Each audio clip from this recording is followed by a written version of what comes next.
Dating apps have become the norm to meet a potential partner, but the risk can be much greater than not hitting it off. They can also be prime hunting grounds for possible predators.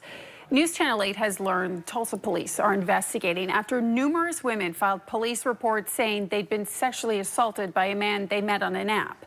News Channel 8's Lauren Henry joins us now with their stories and the warning signs for anyone on dating apps.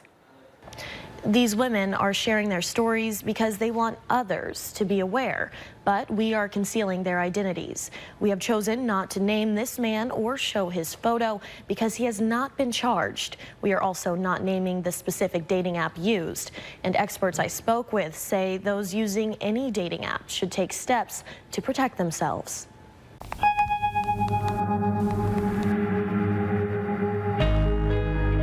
I thought he was very sincere. He has such a teddy bear personality.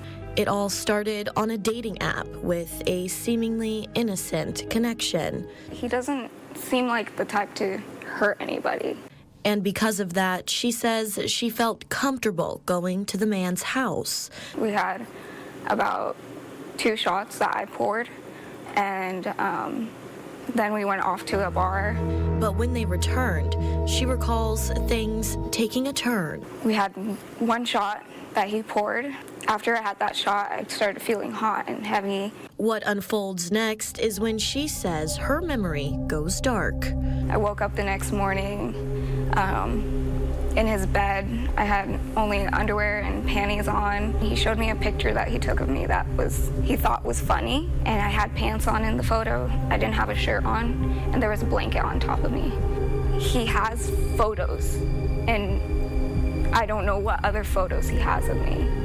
After the encounter, she tells us that she had suspicions about what happened.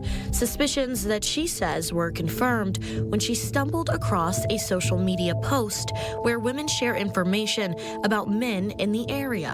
I saw a post about him. It was very shocking. I was like, that's the same thing that happened to me. I'm sharing the same story with multiple women. The post was created by another alleged victim. She tells us that her encounter happened only 11 days after the woman whose story you just heard. I've never, ever been able to not remember anything at all. When you started getting replies of women who had experienced similar proceedings with this man, what was going through your mind, reading those comments and hearing those firsthand accounts that almost exactly mirrored what had happened to you? It was honestly just mind-boggling. And so being on that post and having so many people say, oh, I was with him in the past, and this was this, and oh, he will never change, and I just had to sit with it. It was a lot. It was heavy. After sharing their stories, both women filed police reports. Since the reports were filed weeks after their encounters, neither of the women had rape kits. We reached out to the Tulsa Police Department and received confirmation that the reports have been turned over to a detective with the Special Victims Unit, and an investigation is underway. But the women's alleged experiences raise critical questions about when a person is legally able to consent to participate in sexual acts. The big thing in Oklahoma is that the people involved both are consenting. And in order to have valid consent, it can't be encumbered in any way by drugs, alcohol. It can be 2 adults that are both voluntarily drinking, and if that drinking impairs their cognitive function at all, which alcohol does, there's an argument that they're not able to give the proper consent that's required under the law.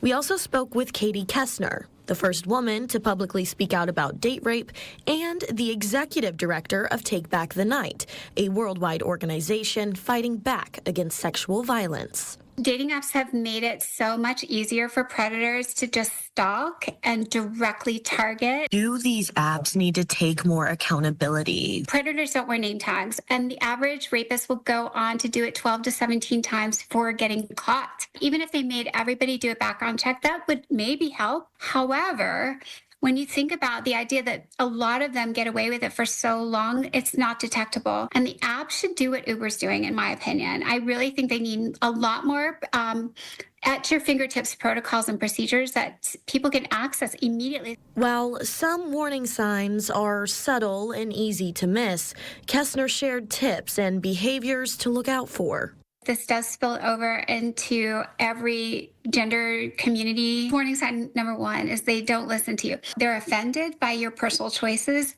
Second warning sign. And then third one is like lack of boundaries. You could even do a hypothetical. If I was on a first date, I'd be like, what would you do if I turned you down tonight? If they say anything that makes you like queasy, like nervous, done. Since speaking with us, the alleged victims shared they are no longer using dating apps. However, they are determined to use what they say they've experienced to advocate for change and encourage other potential victims to come forward. If you feel like you've been assaulted, if you have a feeling that someone has done something to take your humanity and your dignity away from you, say something. I just encourage everybody, just keep speaking. I'm glad I'm one of the victims because I'm determined. I won't stop until I get all of us justice.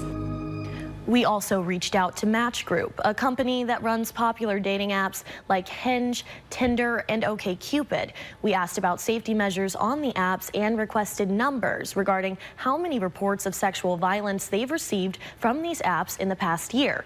They have not responded to our inquiries. In studio, I'm Lauren Henry, News Channel 8.